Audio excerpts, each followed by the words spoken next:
या बातमीचे प्रस्तुतकर्ता आहे आंबे क्लिनिकल लॅबोरेटरी। वरुड शहरात अत्याधुनिक मशीनने सुसज्ज लॅब म्हणजेच आंबे क्लिनिकल लॅब। यांचा पत्ता आहे महात्मा फुले नगर, बंदे हॉस्पिटल समोर, वरुड।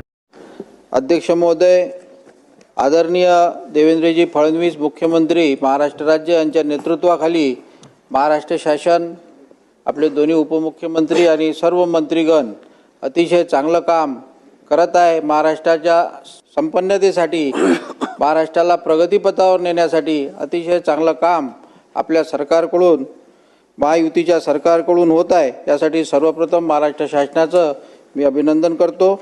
अध्यक्ष महोदय, आपण अतिक्रमण नियमानुकूल करण्याचा जो कायदा केला, जो नियम केला, 2011च्या पूर्वीचे जे घर आहे शासकीय जागेवरचे, ते आपण नियमाकुल करून घेणार आहोत। त्यांना घरकुलचा लाभसुद्धा देणार आहोत।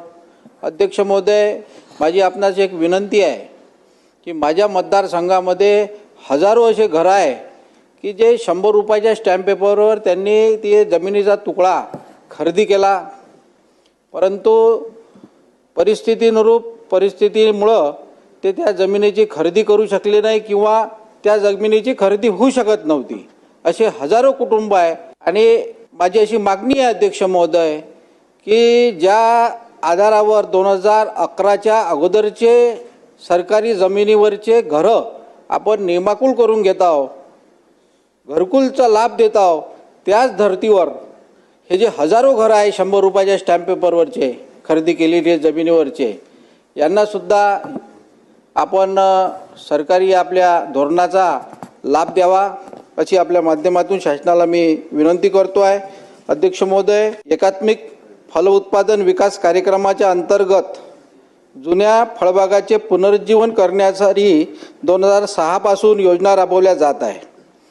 त्याचा एस्टिमेट कॉस्ट ही 60,000 रुपये आज रोजी होती आहे आणि अनुदानाची रक्कम ही 24,000 रुपये आहे।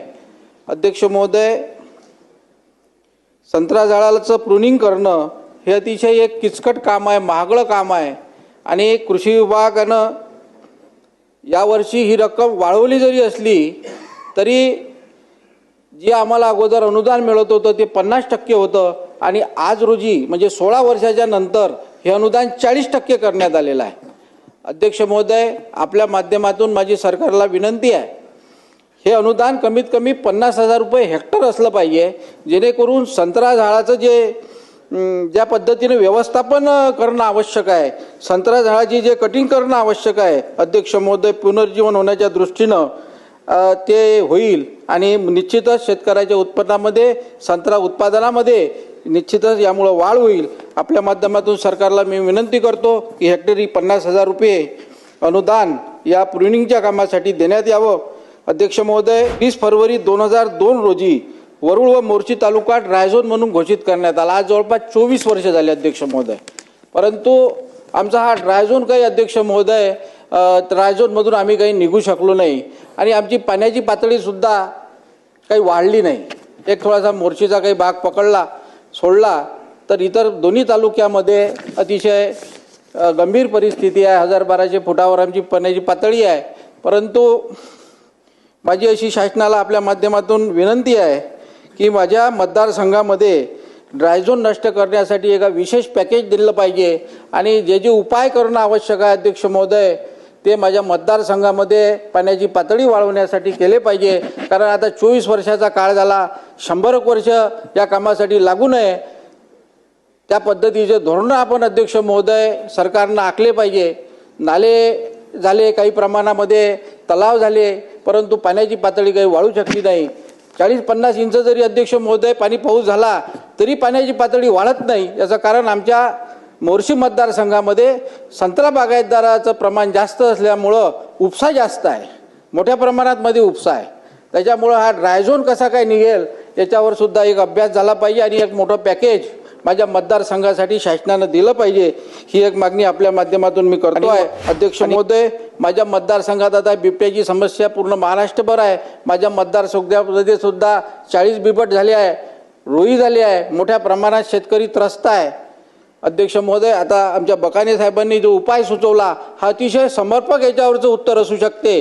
या सर्व चर्चेच्या अनुषंगानं राजेंद्र बकाने साहेबांनी आमदार महोदयांनी जो उपाय सुचवला हा प्रत्यक्षात अंमलात आणला गेला पाहिजे अशी माझी शासनाला विनंती आहे. तरच या बिबटच्या किंवा या जंगली प्राण्याच्या या आपल्या समस्येवर उपाय निघू शकतो. त्याच्यापेक्षा जास्त दुसरा कोणी चांगला उपाय आज रोजी दिसत नाही. अध्यक्ष महोदय, मका पिकाच्या बाबतीमध्ये माझ्या तालुक्यामध्ये जवळपास 19 क्विंटल हेक्टरी शासनानं सरकारी खरेदीचं धोरण निश्चित केलेलं आहे. परंतु माझ्या तालुक्यामध्ये एकरी 20 क्विंटल आज मक्याचं उत्पन्न झालेलं आहे. म्हणजे हेक्टरी 50 क्विंटल अध्यक्ष महोदय मक्याचं उत्पन्न झालेलं आहे. झालं का अध्यक्ष महोदय? धारणीला 10 सॅम्पल घेण्यात आले. धारणी माझ्या तालुक्यापासून 150 किलोमीटर अंतरावर असलेल्या धारणी येथे 12 सॅम्पल घेतले आणि या जिल्ह्यातील 12 शेतकऱ्याकडून प्रायमरी डेटा गोळा करून सरासरी उत्पन्न ठरवलं गेलं. परंतु अध्यक्ष महोदय, एकाच तालुक्यातून घेतल्यामुळं काय झालं, वरुड तालुक्यामध्ये मका उत्पादकाचे जर आपण नमुने घेतले असते अध्यक्ष महोदय तर जवळपास 50 क्विंटल हेक्टरी मक्याचं उत्पन्न आहे आणि सरकार जे खरेदी करते आहे, सरकारी जो भाव मिळतो आहे तो 19 क्विंटलला मिळतो आहे. तेव्हा ही तफावतसुद्धा दूर करून शेतकऱ्याला न्याय देण्याचं काम सरकारनं केलं पाहिजे. अध्यक्ष महोदय, हे सर्व जे प्रश्न आहे माझ्या मतदारसंघातले अतिशय महत्त्वाचे प्रश्न आहे. शिवरेंद्रराजे भोसले साहेब, सार्वजनिक बांधकाम मंत्री, आपण सुद्धा उपस्थित. आज आता 12:54 झालेली आहेत रात्रीचे. परंतु आपण सर्व अधिकारी वर्ग, कर्मचारी वर्ग, आमच्या मतदारसंघातली समस्या जाणून घेण्यासाठी आपण या ठिकाणी उपस्थित झालात, यासाठी आपलं मनापासून अभिनंदन करतो. आपणास धन्यवाद देतो. अध्यक्ष महोदय, शेवटचा एक विषय थोडासा राहिलेला होता, बोलून घ्या. हो साहेब, हो. आता आमच्या मतदारसंघातले सुद्धा पोलीस पाटील, उमेदचे प्रशिक्षणार्थी, CRP भगिनी, संगणक कर्मचारी, कोतवाल संघटना, अंगणवाडी सेविका, मदतनीस यांना सुद्धा न्याय देण्याची अध्यक्ष महोदय आवश्यकता आहे. आमच्या मतदारसंघातून नागपूरला मोर्चामध्ये हे सर्व लोक सहभागी झालेले आहे. तेव्हा या सर्व लोकांना न्याय देण्याच्या दृष्टीनं सरकारनं पावलं उचलावी अशी आपणाद्वारे शासनाला विनंती करतो. धन्यवाद साहेब.